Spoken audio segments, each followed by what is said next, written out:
Vamos ler, então, Lucas capítulo 1, de 26 a 38.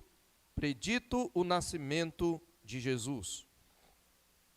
No 6º mês, foi o anjo Gabriel enviado da parte de Deus para uma cidade da Galileia, chamada Nazaré, a uma virgem desposada com certo homem da casa de Davi, cujo nome era José. A virgem chamava-se Maria. E entrando o anjo aonde ela estava, disse: Alegra-te, muito favorecida, o Senhor é contigo. Ela, porém, ao ouvir esta palavra, perturbou-se muito e se pôs a pensar no que significaria esta saudação. Mas o anjo lhe disse: Maria, não temas, porque achaste graça diante de Deus. Eis que conceberás e darás à luz um filho, a quem chamarás pelo nome de Jesus. Este será grande e será filho do Altíssimo. Deus, o Senhor, lhe dará o trono de Davi, seu pai. Ele reinará para sempre sobre a casa de Jacó, e o seu reinado não terá fim. Então disse Maria ao anjo: Como será isto? Pois não tenho relação com homem algum. Respondeu-lhe o anjo: Descerá sobre ti o Espírito Santo, e o poder do Altíssimo te envolverá com a sua sombra. Por isso, também o ente santo que há de nascer será chamado Filho de Deus.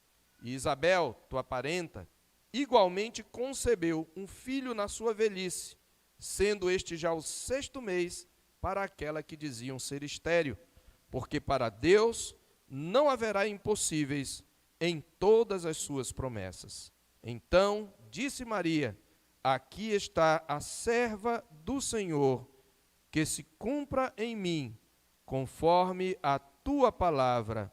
E o anjo se ausentou dela. Amém. Vamos orar, meus queridos.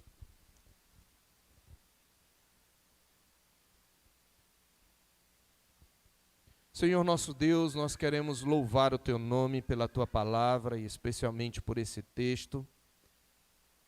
Um texto tremendo que mostra o anúncio do nascimento do nosso Senhor e Salvador Jesus Cristo. Aquele que, sendo Deus, não julgou como usurpação o ser igual a Deus, antes a si mesmo se esvaziou, assumindo a forma de servo, sendo reconhecido em figura humana. Louvamos o teu nome, porque, sendo Deus, ele se fez carne e habitou entre nós, porque era necessário que ele fosse Deus e homem, para que fosse um poderoso Redentor. Nós te rendemos graças, ó Deus, e queremos pedir que o Senhor nos ajude a entender esse texto e o teu Espírito Santo aplique esse texto ao nosso coração, a cada um conforme a sua necessidade. Nós te pedimos em nome de Jesus. Amém.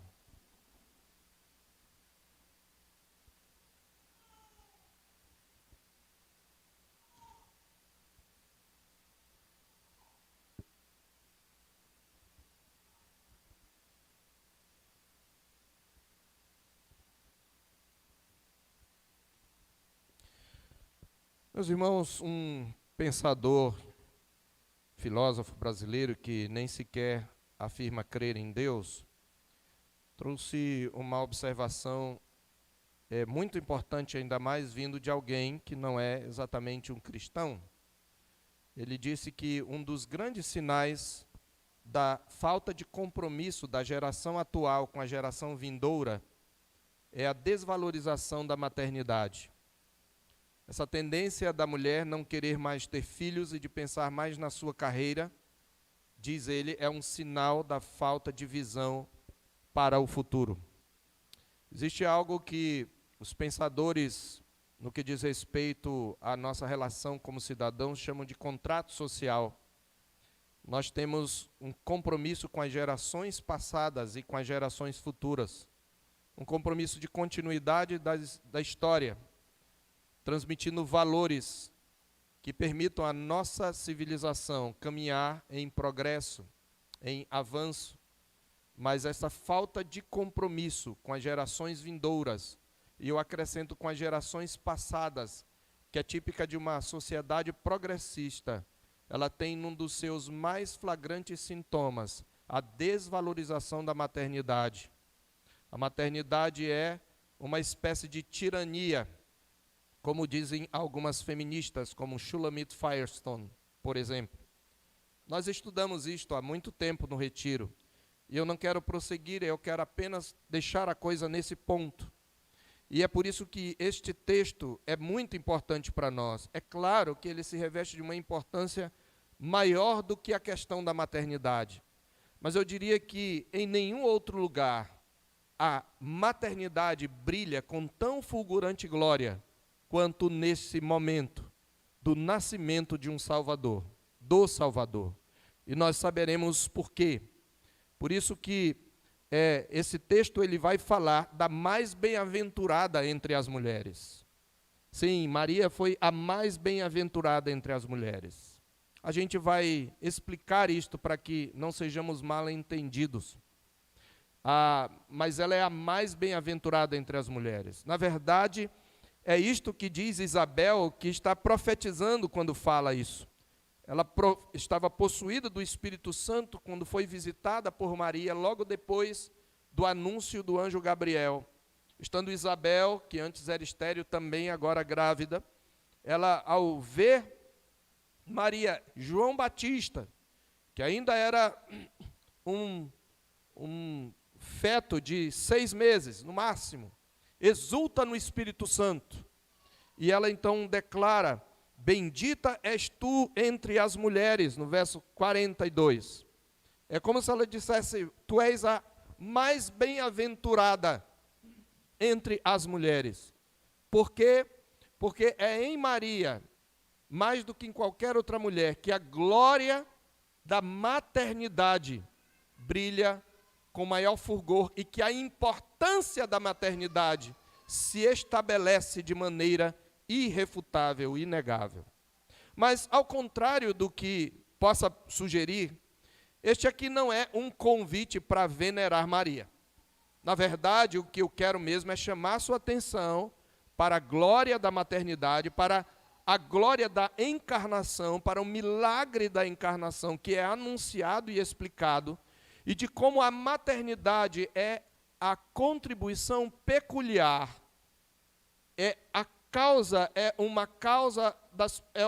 diria, a principal causa instrumental para que o Salvador, para que Deus Filho pudesse se encarnar.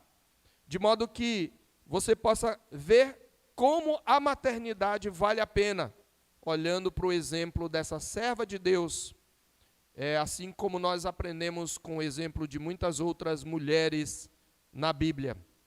Antes, porém, faz-se necessário desfazer qualquer mal-entendido, como eu falei, e eliminar qualquer possibilidade de uma interpretação equivocada desta meditação, dessa mensagem. Primeiramente, devemos nos lembrar que Jesus tinha 2 naturezas, a divina e a humana.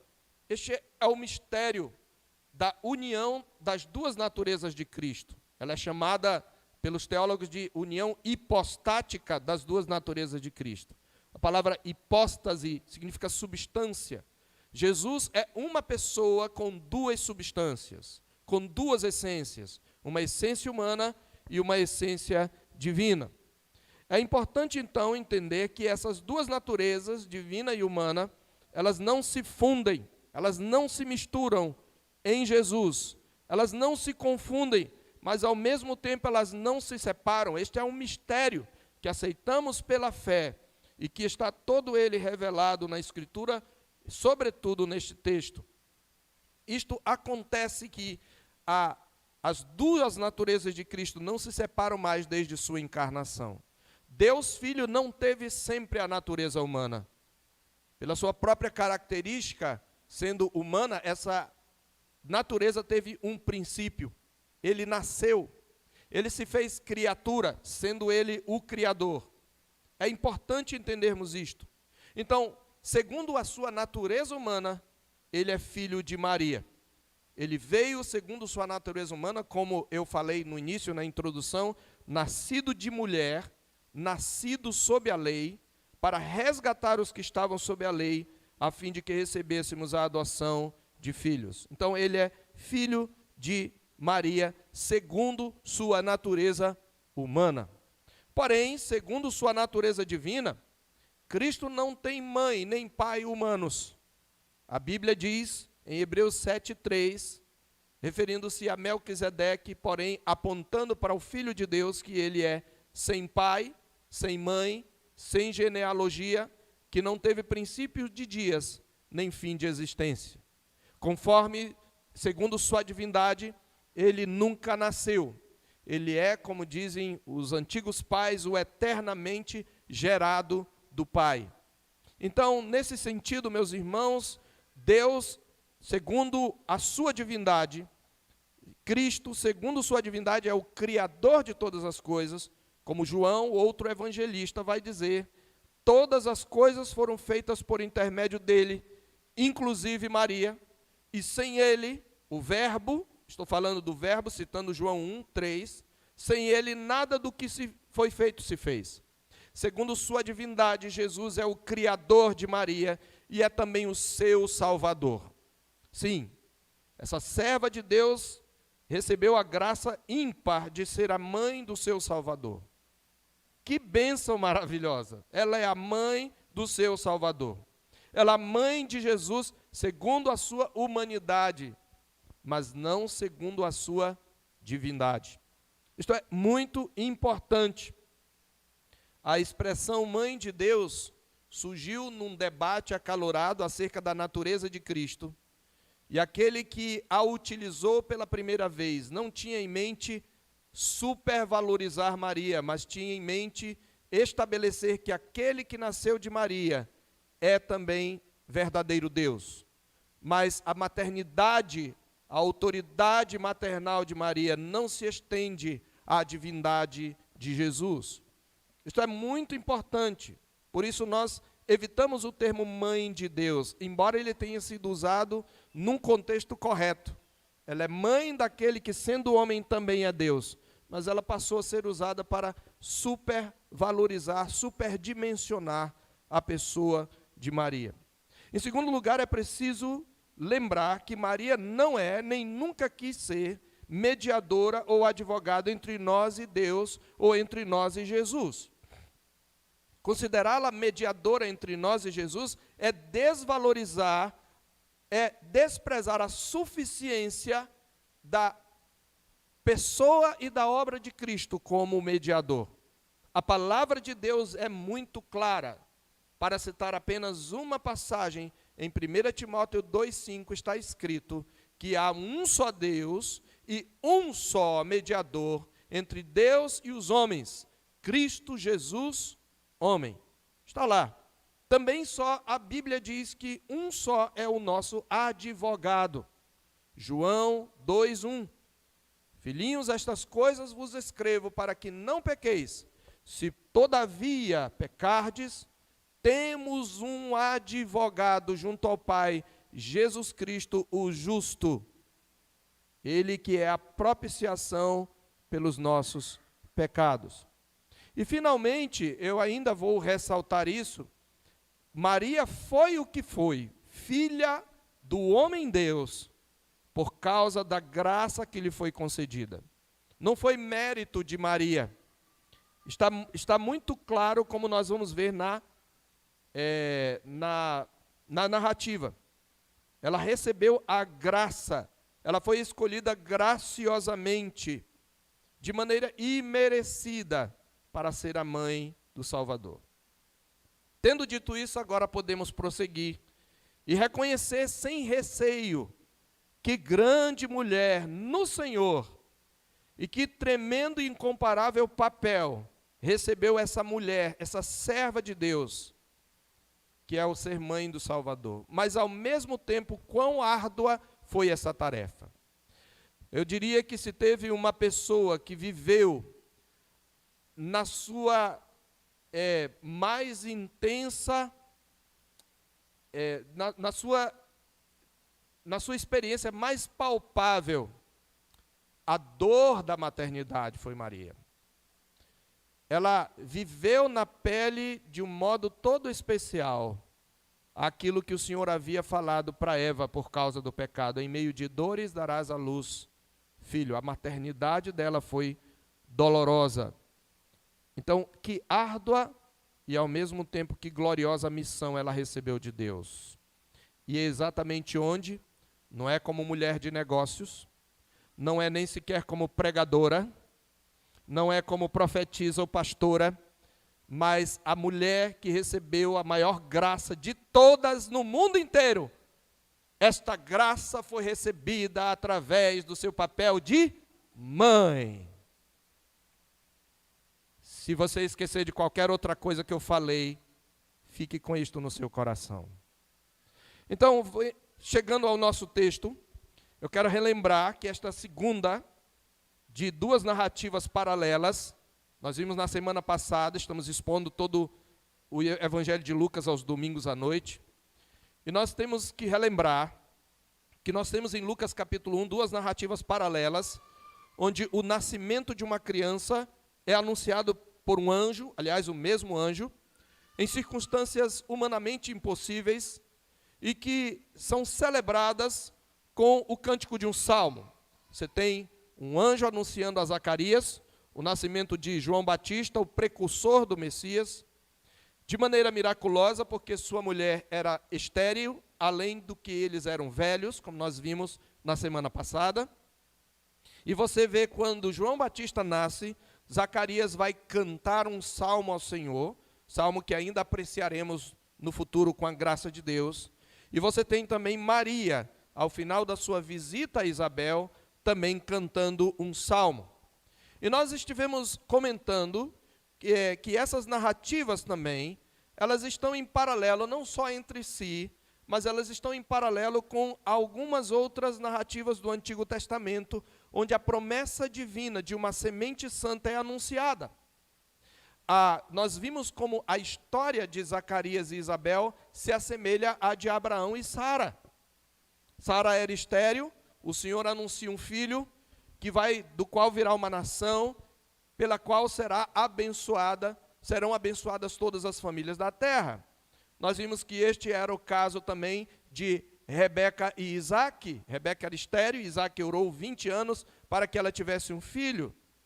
Nós vimos que este é o caso de Raquel, uma das mulheres de Isaque. Existem várias histórias de mulheres estéreis e cuja esterilidade é um obstáculo para que a promessa se cumpra. Então você tem exatamente essas narrativas em paralelo, onde a promessa divina de uma semente santa é anunciada. E essa presença, meus irmãos, de um padrão perpassando as narrativas, aponta, entre outras coisas, para o fato de que os atos de Deus na história, eles são consistentes com seu caráter. E que esses atos são, ao lado de sua palavra, sua forma de se revelar. Quando Deus age dentro de um padrão e você tem fatos coincidentes, eles apontam para um propósito específico que está se cumprindo e mostra que Deus é o Senhor da história. E um dos pontos em que ambas as narrativas, essas duas aqui de Lucas, um dos pontos que ambas têm em comum, que é importante para a nossa mensagem, é o papel da maternidade no cumprimento da esperança messiânica. Essa relação entre a maternidade como a contribuição mais peculiar da mulher e o cumprimento da esperança messiânica é um tema que percorre a Escritura. E a gente pode usar vários exemplos, e eu vou citá-los aqui bem rapidamente. Mas o primeiro exemplo, onde que nós temos a primeira promessa de um Salvador? Gênesis capítulo 3, versículo 15. O Senhor Deus sentenciando contra a serpente, o diabo. Ele diz: porém inimizade entre ti e a mulher. Observe que na primeira promessa de um Salvador que iria vencer a serpente e trazer redenção à humanidade agora caída, essa promessa menciona a mulher em especial. Foi pela mulher que entrou a tentação. Mas Deus, na sua graça, está prometendo que é pela mulher, por uma mulher, que entrará a salvação no mundo. É claro que Adão está envolvido como cabeça. É claro que nós temos os patriarcas. Mas ao mencionar em específico, porém, inimizade entre ti e a mulher, entre a tua semente e a semente da mulher, é assim que está no original. Este, que é a semente da mulher, que nascerá da mulher, te ferirá a cabeça, e tu lhe ferirás o calcanhar. O Senhor Deus está anunciando a vinda do seu filho, está anunciando a vitória do seu filho, e está anunciando a morte do seu filho, simbolizada na figura da serpente mordendo o seu calcanhar. Então, esta é a esperança que agora vai ressoar ao longo dos séculos e das eras, vai atravessar essas eras, e o tempo todo você vai ver esse tema da maternidade como contribuição da mulher. É por isso que quando Eva tem um filho, ela demonstra essa fé, porque ela inclusive acha que é Caim. No capítulo 4 de Gênesis, verso 1, ela diz: adquiri um varão com o auxílio do Senhor. Esta é uma declaração de que ela acha que ele é a semente santa, mas não era ele, era Abel, ele era a semente maligna. A gente conhece a história. Depois você vai ter o Senhor Deus anunciando a Abraão que vai fazer dele uma nação, que vai abençoar todas as famílias da terra na sua semente, mas a sua mulher é estéril, e eles vivem nessa expectativa do nascimento de um homem que vai ser o cumprimento, o penhor desse cumprimento de ser uma nação que abençoaria toda a terra. Você vai ver, e aí nós podemos percorrer, e eu vou apenas citar, nós temos o tempo todo o drama da esterilidade feminina como um obstáculo ao cumprimento da promessa, mas ao mesmo tempo ressaltando o poder de Deus que faz impossíveis para quem não há impossíveis em todas as suas promessas, como o anjo vai dizer a Maria no verso 37 do nosso texto.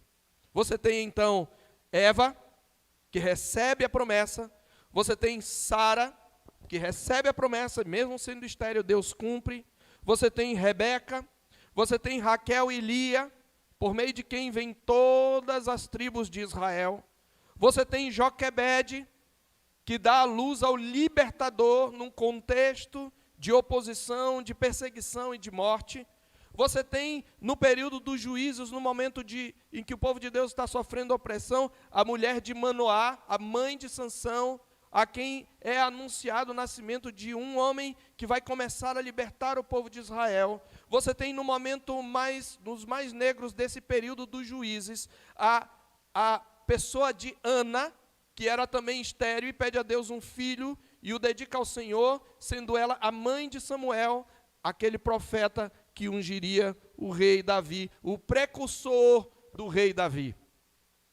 Você tem esse padrão o tempo todo, e agora, na narrativa de Lucas, esse padrão renasce. E ao renascer, ele está apontando que está chegando o momento, aquele tempo esperado está chegando. E quem é? Quem é essa mulher anunciada em Gênesis 3,15? Anunciada em Isaías capítulo 9. Essa mulher é exatamente uma mulher que ninguém poderia esperar. E aqui de novo, Deus escolhendo as coisas do mundo, loucas do mundo, as desprezadas e aquelas que não são, para reduzir a nada as que são. O anjo se revela a uma virgem de Nazaré. Essa é a primeira cena, no sexto mês. O sexto mês aqui é o sexto mês de gravidez de Isabel. Foi o anjo Gabriel, o mesmo que apareceu a Zacarias, o mesmo que aparecera a Daniel, para trazer revelações da parte do Senhor. Ele foi enviado da parte de Deus para onde? Não para Jerusalém, o grande centro religioso, não para a mulher de algum dos doutores da lei, mas ele foi enviado para uma cidade da Galileia. E ao dizer isso, Lucas está dizendo para uma das regiões mais insignificantes. Na verdade, a um vilarejo, a uma pequena cidade, uma insignificante cidade chamada Nazaré. Aqui você vê realmente o Senhor Deus agindo e através das pessoas que diante do mundo eram imperceptíveis. Porque a Galileia, meus irmãos, era uma região proscrita, discriminada pelos judeus da Palestina. Então, essa Galileia, esse nome Galileia, vem da palavra hebraica Galil, que significa anel. Era chamado de anel dos gentios. É uma região que você circula no norte, onde estavam os judeus impuros, por assim dizer. Judeus misturados. É nesta cidade que Deus, é a esta cidade que Deus envia um anjo. Embora ele destaque que ele envia um anjo a uma virgem desposada, com certo homem da casa de Davi. Por quê? Porque os profetas haviam dito que o Messias seria descendente de Davi. Ele era descendente de Davi, mas morava na região norte da Palestina, cujo nome era José. A virgem chamava-se Maria. Então você vê aqui, meus queridos, em nenhuma outra mulher a glória da maternidade brilhou com tão intenso fulgor, mas era uma mulher insignificante aos olhos dos homens, de todos os escribas, de toda a elite religiosa e dos reis. Ninguém podia imaginar isso. Mas esta mulher é exatamente a mulher contemplada pela graça de Deus. E a graça de Deus brilha mais forte exatamente por ser ela uma mulher insignificante, uma virgem, possivelmente uma adolescente, porque naquela cultura as mulheres casavam cedo, não havia conceito de adolescência. Os homens entravam para a chamada vida adulta a partir dos 12, 13 anos, e era mais ou menos essa idade que a mulher também, ela já poderia ser desposada. E está dizendo que ela era desposada, isto significa que ela era noiva, na verdade. Só que na cultura israelita, o noivado era um compromisso já tão sério quanto o casamento, de tal maneira que se uma moça tivesse uma relação com outro homem, isto era considerado adultério e punido com a morte. Então, esta mulher, que é Maria, ela está desposada com um homem na casa de Davi, mas ela era uma virgem. E a palavra de Deus diz que entrando o homem onde ela estava, disse, qual é a primeira coisa que ele fala sobre ela? Alegra-te muito, favorecida. E aqui vem um ponto importante para nós. Essa expressão favorecida é um verbo que tem a mesma raiz da palavra graça. Seria agraciada.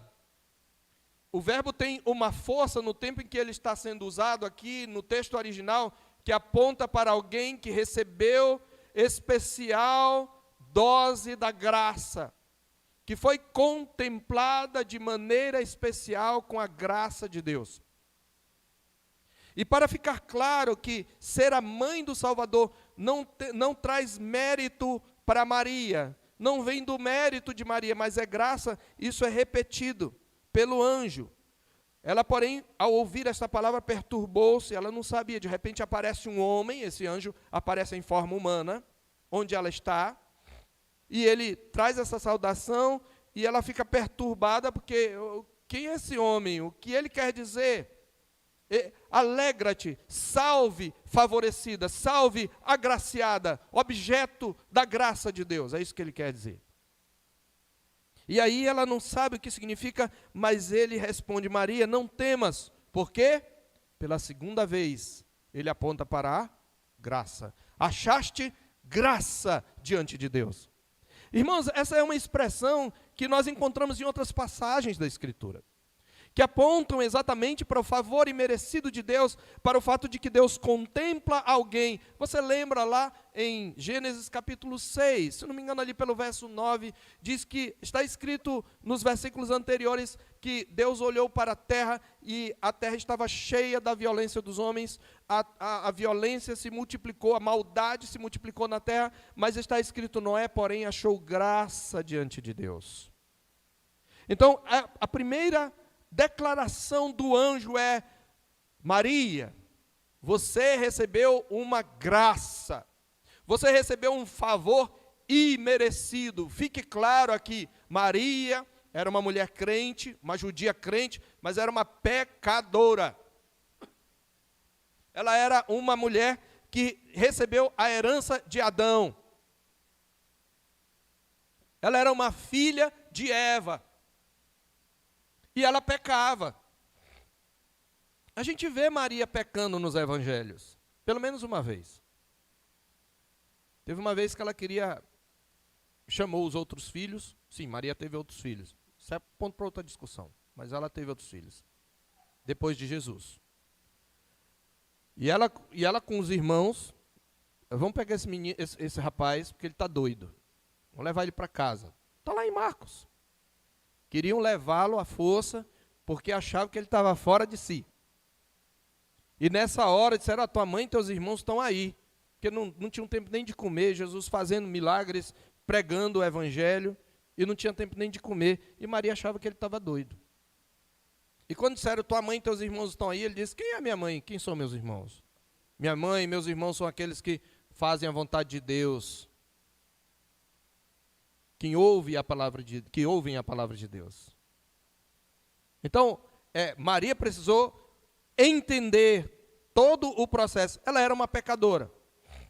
Então, quando 2 vezes o anjo diz: alegra-te, favorecida, é daí que vem a expressão Ave Maria, cheia de graça. Essa expressão, ela vem da Vulgata Latina, que é uma tradução latina feita por Jerônimo, uma tradução fiel, na sua grande parte, mas se tornou uma reza. Mas no latim seria isso, Ave Maria, mas não é cheia de graça.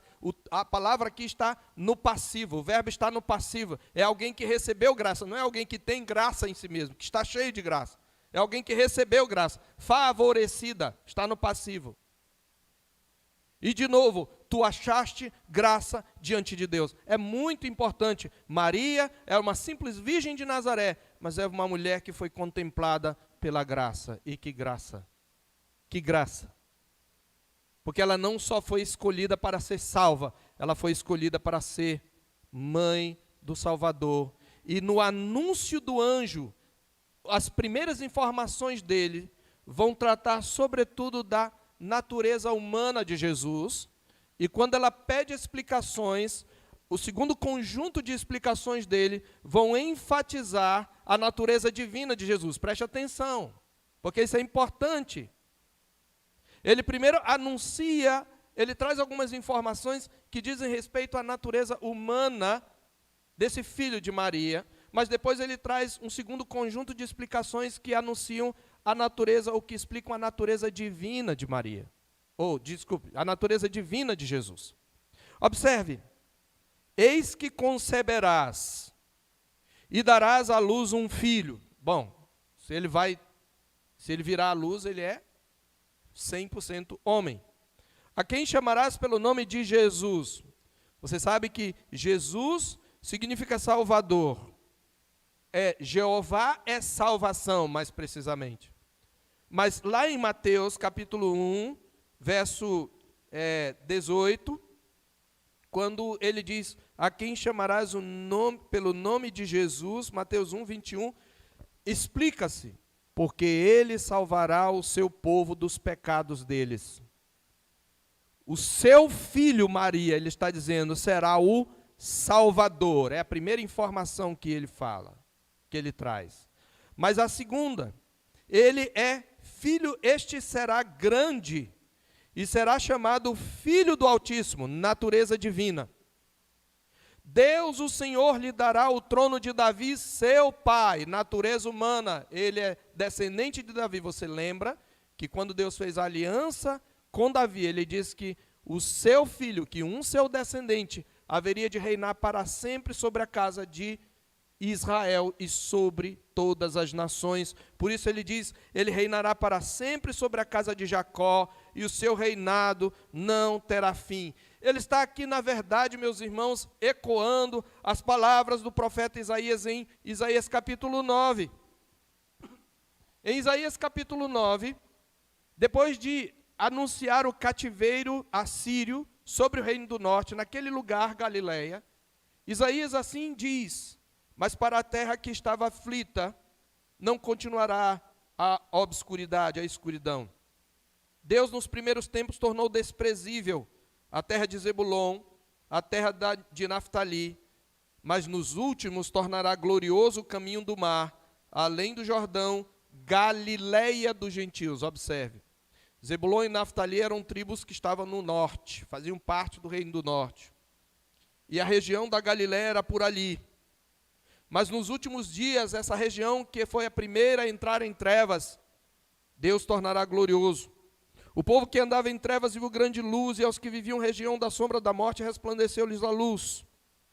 E no verso 6 está escrito: porque um menino nos nasceu, um filho se nos deu, o governo está sobre os seus ombros, e o seu nome será Maravilhoso Conselheiro, Deus Forte, Pai da Eternidade, Príncipe da Paz, para que se aumente o seu governo e tenha paz sem fim, sobre o trono de Davi, sobre o seu reino, para o estabelecer e o firmar, mediante o juízo e a justiça, desde agora e para sempre. E 2 capítulos antes, está escrito no verso 14 do capítulo 7, portanto, o Senhor mesmo vos dará um sinal, eis que a virgem conceberá e dará à luz um filho, e lhe chamará Emanuel. Então, meus irmãos, o anjo está falando palavras que ressoam as profecias messiânicas. Deus lhe dará o trono de Davi, seu pai. Ele vai reinar para sempre sobre a casa de Jacó. O seu reinado não terá fim. Ele está dizendo, ele vai ser o rei sempiterno. Seu reino será sempiterno. Essas são as palavras. Porque o rei viria da casa de Davi. O Salvador seria rei sobre a casa de Davi. Mas então Maria traz uma dúvida. É a dúvida da fé. E eu quero que você contraste essa dúvida de Maria com a dúvida de Zacarias, no verso 18. Qual é a pergunta de Maria? Como? Como será isso? Eu não tenho relação com homem nenhum. Aqui fica claro que ela era virgem, pois a palavra traduzida por virgem poderia significar simplesmente uma jovem. Mas aqui é claro que ela é virgem. Ela disse, eu não tenho relação com homem nenhum. Eu sou virgem, como é que Deus vai fazer isso? Isso não quer dizer que ela está incrédula em relação a isso. Ela só quer entender. Na verdade, se você confrontar com a pergunta de Zacarias, você vai ver que há um toque de incredulidade na pergunta de Zacarias. Ele não diz como será isto. Veja no verso 18. Quando se lhe anuncia que sua mulher estéril, na sua velhice, lhe dará à luz um filho, qual é a pergunta dele? Como saberei isto? É diferente. O que ele quis dizer é, como é que eu posso ter certeza? Como é que eu posso ter certeza que o que você está prometendo em nome do Senhor é verdade? Mas essa não é a pergunta de Maria. A dúvida de Zacarias foi dúvida da incredulidade. Fica claro porque o anjo disse, você vai ficar mudo até o menino nascer, porque você não creu nas palavras do Senhor. Mas no caso de Maria, era a dúvida da fé. Sim, porque a fé, ela pode conviver com dúvida. A fé não é se Deus pode fazer. Ela quer saber como é, porque ela sabia. E, aliás, as pessoas dizem, porque naquela época as pessoas eram ingênuas, achavam essa ideia de uma virgem, né, nascimento virginal. Irmãos, não teve nenhum momento na história em que nenhum povo acreditasse que uma virgem pudesse ter filho. Não precisava ter o avanço da ciência para saber que precisava do intercurso entre um homem e uma mulher, desde que o mundo é mundo, para se ter filho. Não devemos ter aquele povo por ingênuo. Então ela diz, eu sei que é por meio de uma relação entre o homem e a mulher. Como é que vai ser isso? E aí então Deus anuncia o maior milagre. De Maria nasceria uma pessoa divino-humano. Divino-humana. Ele é filho de Davi, segundo sua humanidade, mas ele é chamado de Filho do Altíssimo. E como é que isto vai acontecer? Ele responde, descerá sobre ti o Espírito Santo. Não vai ter intercurso masculino, não vai ter a participação do macho. Não neste caso. Mas o Espírito Santo, aquele que dá vida a todos, respiração e tudo mais. Aquele que no princípio estava sobre as águas, pairava sobre as águas, como está escrito lá, e que é Criador. Aquele que, recolhendo o seu fôlego, todos os seres podem expirar. Aquele que, sendo enviado à terra, eles voltam à vida. O Espírito Santo é Criador. É uma das pessoas da Trindade. Não podemos duvidar que Ele pode fazer fecundar um óvulo. E foi isso que aconteceu. Descerá sobre ti o Espírito Santo, e o poder do Altíssimo te envolverá com a sua sombra. Por isso o ente santo que há de nascer será chamado Filho de Deus. É Deus quem vai fecundar o teu óvulo, por isso esse homem também será Deus. Ele é o mesmo Deus. É isto que ele está dizendo. Veja, essa pessoa que vai nascer, eu quero trazer aqui algumas observações para a gente tentar, pelo menos, entender um pouco do que é a dupla natureza de Cristo. Essa pessoa, Jesus, derivou sua natureza humana, como diria o Dr. Heber Carlos de Campos, pastor Heber Carlos de Campos. Ele tem um livro que eu recomendo. Eu acho que são dois, As Duas Naturezas do Redentor. Um livro é As Duas Naturezas do Redentor e a outra é A União das Duas Naturezas do Redentor. Esse Salvador derivaria sua natureza humana não personalizada de Maria. Por que não personalizada? Porque essa pessoa é divina humana. E sua personalidade já existia. Ele é uma só pessoa. A natureza divina é a base da natureza, da personalidade total do Redentor. E a união dessas duas naturezas aconteceu numa ação poderosa, sobrenatural e misteriosa do Espírito Santo, a chamada terceira pessoa da Trindade. Isso significa que ele haveria de nascer como os demais homens, mas não seria concebido como eles. Não seria gerado como eles. Então, uma substância com todas as propriedades da natureza humana é acrescida à pessoa divina já existente. Com a natureza divina, ela passa a conviver, de forma que Jesus passou, ele que antes era verdadeiro Deus, agora passa a ser também verdadeiro homem. Irmãos, não é 50% Deus, 50% homem, é 100% Deus, 100% homem. Antes ele era apenas verdadeiro Deus. As duas naturezas unidas na pessoa de Jesus Cristo seriam santas. E a santidade da natureza divina é essencial. A da natureza humana é derivada. A ação sobrenatural do Espírito Santo tornou possível a santidade perfeita de Jesus. E essas duas naturezas nunca mais se separariam, nem mesmo depois da morte. Ele reina hoje como verdadeiro Deus e verdadeiro homem. E é por isso que ele pode ser intercessor, porque como homem, ele pode nos representar perfeitamente diante de Deus. E como Deus, ele revela o seu caráter a nós. Que privilégio incomparável. E ele dá um sinal. Isabel, tua parenta, ela também concebeu filho na sua velhice, sendo este já o 6º mês. Por quê? Para quê? Para que você saiba que para Deus não haverá impossíveis em todas as suas promessas. Que privilégio incomparável, irmãos. Ser a mãe do Salvador, ser a mãe do homem Deus. Agora, preste bem atenção. Como a gente gosta de pegar esse versículo isolado, né?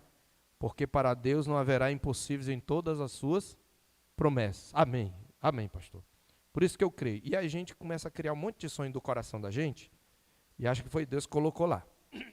Aí a gente começa a dizer que Deus vai realizar meus sonhos, porque para Deus não há impossíveis em toda a sua promessa. Que visão mesquinha! Nós estamos falando da encarnação. Nós estamos falando do nascimento do Deus homem. Isso não é para ser aplicado de maneira leviana. Ele está dizendo das promessas do Evangelho. E mais, a missão de ser mãe tem sua glória. Mas a missão de ser mãe tem também o seu custo. E eu creio que nenhuma pagou um custo tão alto quanto de Maria ser a mãe do Salvador. Quão árdua a missão, irmãos. Era preciso mesmo que Deus disse, olha, não há impossível, calma.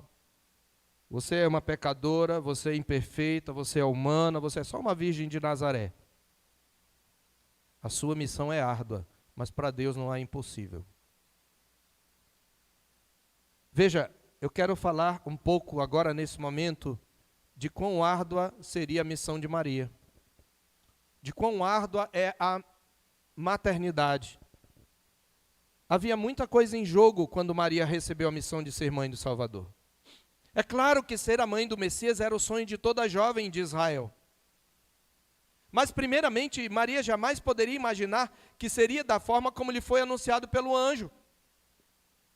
Maria certamente conhecia a história de mulheres estéreis que deram à luz a filhos pelo poder do Senhor. Mas engravidar virgem. Perceba um pouco o drama de Maria. Será que José, seu marido, acreditaria nela? Ela parece grávida, começa a enjoar. As regras não vêm. Menstruação não vem. Você acha que o pessoal lá de Nazaré, do primeiro século, era ingênuo? Ela deve ter dito, olha, eu recebi uma... Eu imagino que ela deve ter compartilhado com José. E certamente José soube quando ela estava grávida. Mas ele não acreditou. Isso está lá em Mateus, capítulo 1, abra lá. Veja o drama, já começou o conflito antes de casar. Como é que você vai explicar para um homem, você está grávida do Espírito Santo? Isso nunca aconteceu, nunca havia acontecido. E jamais voltaria a acontecer. Verso 18, capítulo 1 de Mateus. Ora, o nascimento de Jesus Cristo foi assim. Estando Maria, sua mãe, desposada com José, sem que antes tivessem coabitado, achou-se grávida pelo Espírito Santo. Mas José, seu esposo, sendo justo e não a querendo infamar, resolveu o quê? Deixá-la. Sabe o que é isso? Pediu o divórcio. Falei que o noivado já era tão sério quanto o casamento, praticamente. Deixá-la aqui, José era até um homem discreto. Ele nem sequer a expôs. Não a acusou. Mas ele não confiou. Quem confiaria? É uma situação inusitada. Mas eles não dá. Não dá para eu. Ela não é mais virgem. Mas eu não vou infamá-la. Eu vou deixar discretamente. Ele não acreditou. Graças a Deus, um anjo apareceu e disse, José, filho de Davi, não temas receber Maria, tua mulher, porque o que nela foi gerado é do Espírito Santo, ela dará à luz um filho e lhe porás o nome de Jesus, porque ele salvará o seu povo dos pecados deles. E diz que, ora, tudo isso aconteceu para que se cumprisse o que fora dito pelo Senhor, por intermédio do profeta, eis que a virgem conceberá e dará à luz um filho, e ele será chamado pelo nome de Emanuel, que quer dizer Deus conosco. Mas pense nesse momento no drama de Maria, como que ela ia explicar, como José iria engravidar. Ela não podia imaginar que ele teria uma visão de um anjo. Ela não sabia que o anjo apareceria a ele mais tarde. Aliás, não fosse Deus falar a José em sonhos, ele a teria deixado. Mas, em segundo lugar, como ela explicaria a sua família? Como as pessoas daquela pequena Nazaré, quando menor cidade, mais forte é a fofoca, como as pessoas da pequena Nazaré iriam reagir? Nós não devemos imaginar, irmãos, que eles não sabiam, eu preciso repetir isso, como se concebia um filho. O casamento dela estava em jogo, a reputação dela estava em jogo, o seu futuro estava em jogo. Ela era apenas uma adolescente cheia de sonhos, dos quais agora teria que abrir mão. Mas o drama dela seria pior. E lhe é anunciado por Simeão. Abra lá em Lucas 2, 34 e 35. Mais tarde o Senhor está revelando por meio de Simeão a natureza dolorosa da sua missão. Observe o que Deus fala do seu filho. Aqui o anjo diz, ele será, ele salvará o povo, ele reinará, ok, tudo maravilhoso, que maravilha. Mas você não sabe como é a forma que ele vai conquistar o reino. Vai ser uma forma dolorosa para você, Maria. É isso que Deus vai falar através de Simeão. Olha o que ele diz no verso 34, capítulo 2 de Lucas. Simeão os abençoou e disse a Maria, mãe do menino, eis que este menino está destinado tanto para a ruína, como para o levantamento de muitos em Israel. Veja, ele veio para salvar, mas ele também está destinado para a ruína daqueles que não creem. E para ser alvo de contradição. Esse menino vai causar uma confusão. É isso que está dizendo. Ele vai dividir as pessoas. Ele vai gerar contradição entre as pessoas. Ele vai tocar fogo na religião de Israel. Mas observe o que ele fala para Maria. Veja, Simeão está dizendo a Maria. O que ele diz? Também uma espada traspassará a tua própria alma, para que se manifestem os pensamentos de muitos corações. Uma espada traspassará a tua própria alma. Está falando de quem? Maria. Está falando para Maria, a tua alma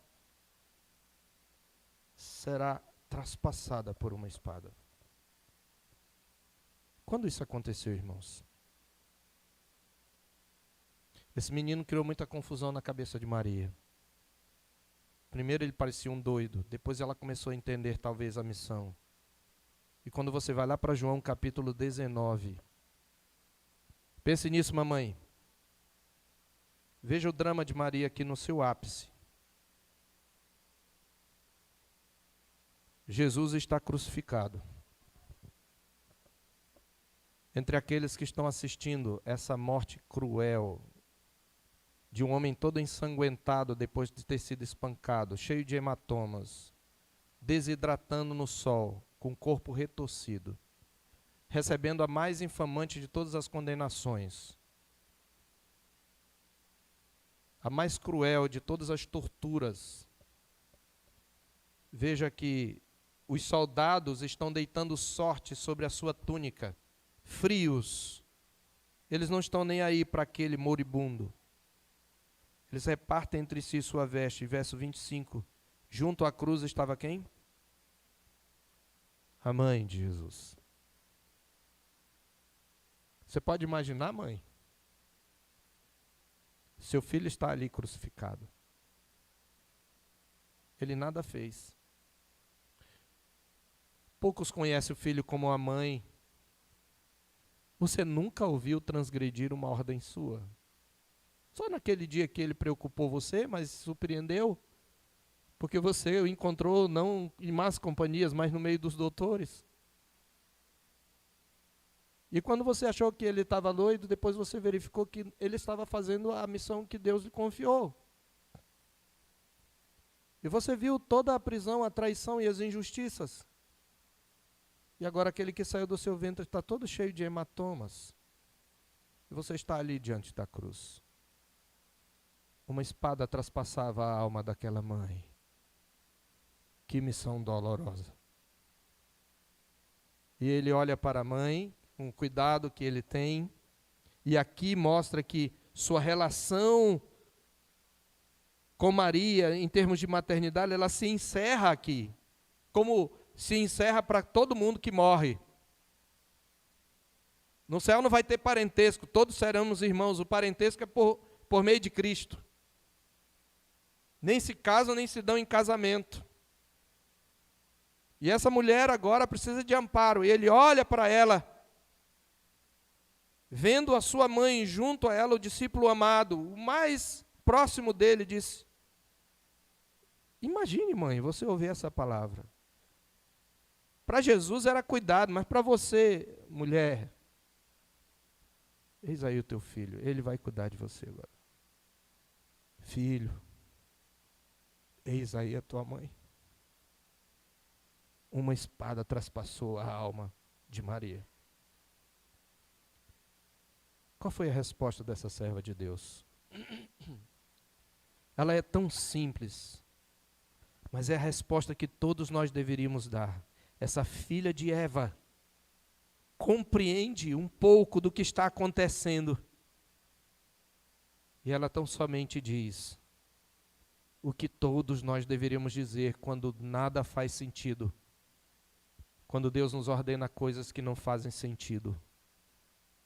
Aqui está a serva do Senhor, que se cumpre em mim, segundo a sua palavra. Quando a gente diz então, para Deus não haverá impossíveis em todas as suas promessas, a gente tem que assumir as implicações. Se eu creio que para Deus não há impossível, eu vou me submeter à sua vontade, mesmo que isso destrua os meus sonhos. Não se trata de Deus realizar os seus sonhos. Trata-se de Deus glorificar o seu nome e o nome do seu Filho bendito por intermédio da sua vida. Se você entende isso, por meio de mim, aqui está o servo, aqui está a serva do Senhor. Maria colocou tudo isso em segundo plano diante da vontade de Deus. Ela cria na suficiência do poder de Deus para capacitá-la a enfrentar tudo. Ela sabia que para Deus não havia impossíveis em todas as suas promessas. A sua resposta revela fé obediente. E essa fé, meus irmãos, só é possível pela graça.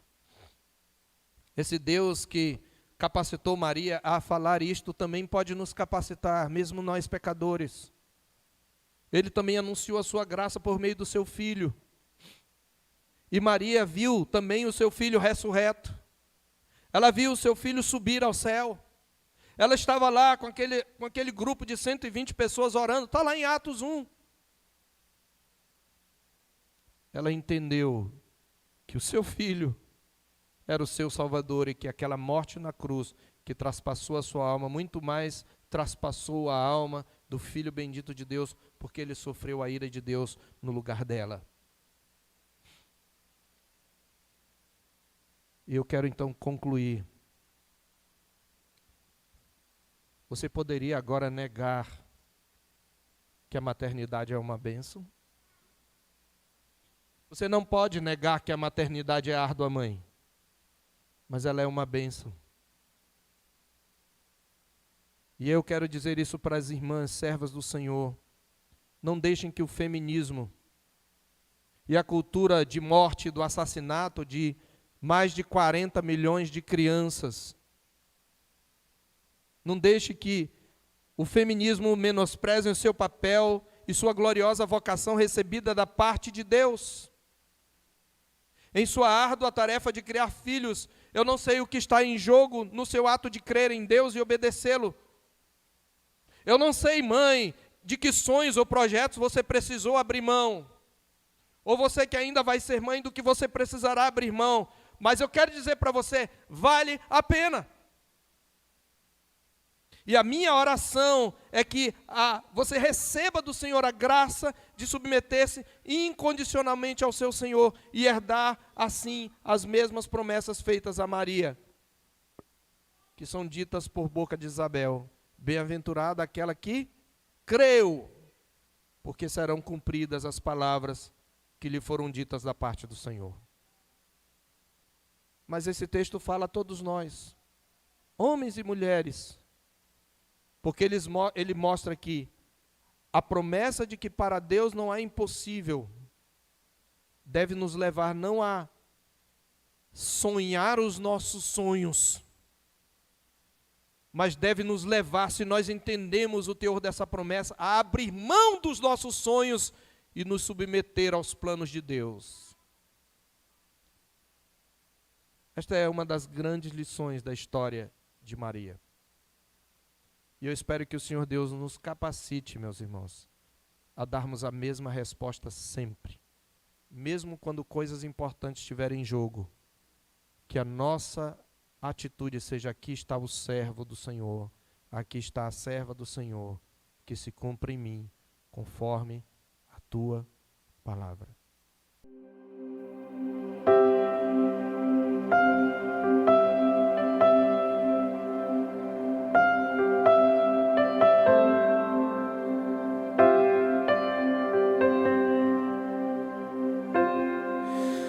Tu és bem-vindo aqui.